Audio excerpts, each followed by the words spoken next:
মা, তোমাকে আমি গত মাসে বলেছিলাম যে বাবা গাড়ি কেনার জন্য যেন টাকা পাঠায়। এখনো বাবা টাকা পাঠালেন না কেন?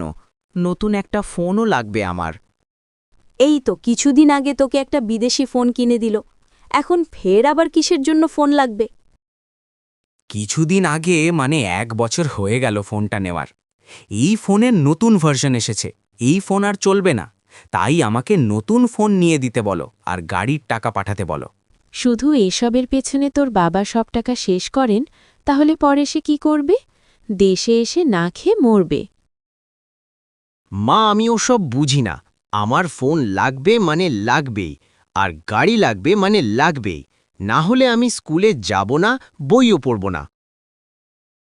আমারও সব মেকআপ শেষ হয়ে গেছে। বাবাকে বলবে আমার জিনিসগুলো পাঠাবে। কি শুরু করলি তোরা দুজনে? এসব করে আর কত টাকা শেষ করবি? আমরা এসব কিনলে টাকা নষ্ট হয়, আর তুমি যখন বাবার কাছ থেকে গহনা নেও তখন কি টাকা নষ্ট হয় না? আমরা তো আর সেই সব কিছু চাচ্ছি না। মেয়ে হয়ে তুই আমাকে এসব কথা বলতে পারনে?